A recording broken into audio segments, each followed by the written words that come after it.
It was absolutely mind-blowing. You read the performance figures and you couldn't believe that this could be unleashed on an ordinary member of the public. Only thing wrong with that car is that I haven't driven it. Most fun you can have with your clothes on.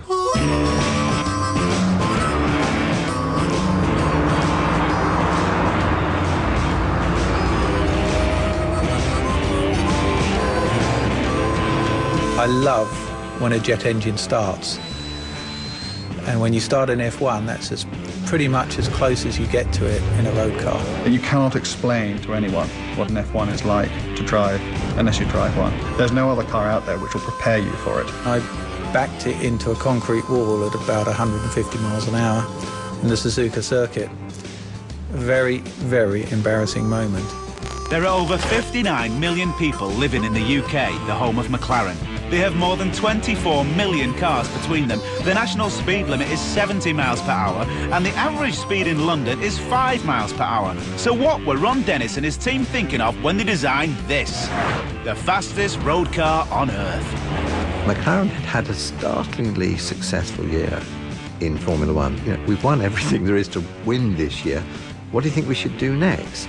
And we said, well, let's do the fastest road car in the world. And lo, they called it the McLaren F1. The name actually started as a bit of a joke. It came up with the name F1 because the Ferrari F40 had just been born. And I cracked a joke about being 39 steps better than an F40. We all laughed and said, well, go away and think of a better name. But we didn't in the end, so it stuck. So, how do you create the fastest road car on Earth? Easy. First, you find an enormous engine. Next, you keep the weight low. To do this, Gordon Murray built the chassis and body entirely from carbon fibre. But it didn't stop there. The engine bay is lined in 24-karat gold. And that's not just a meaningless extravagance. Gold is the best heat reflector in the world, which is why they use gold in the engine bay. The car comes with a fully titanium toolkit, which in itself is an absolute marvel to behold.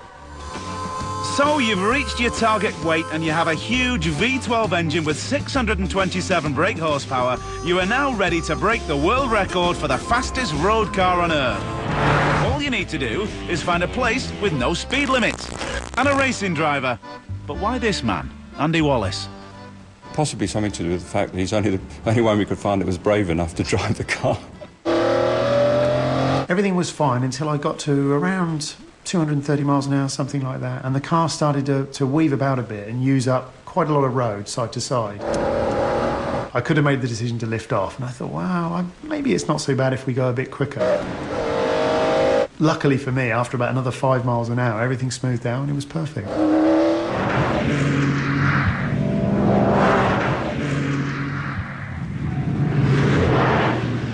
Great! You've broken the world record.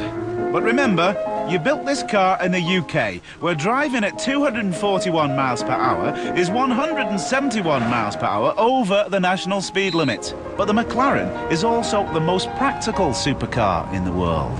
I know that initially Ron Dennis had thought that maybe it should be a single-seater, but I think most people quickly pointed out that if you're going to have a car like this, you're going to want to show it off to your friends. And there's no point showing it off by driving past them. They should be in the car with you. As long as you haven't got too many friends, you're okay. It is an eminently practical car, however absurd that seems in the context of a $1 million motor car. In fact, I even went shopping in it once. So there you have it, the McLaren F1, the world's ultimate supercar. It is an absolute landmark in road car design. I just can't think of a less compromised supercar. This has got to be the ultimate car. Well, you would say that, you lucky bastard.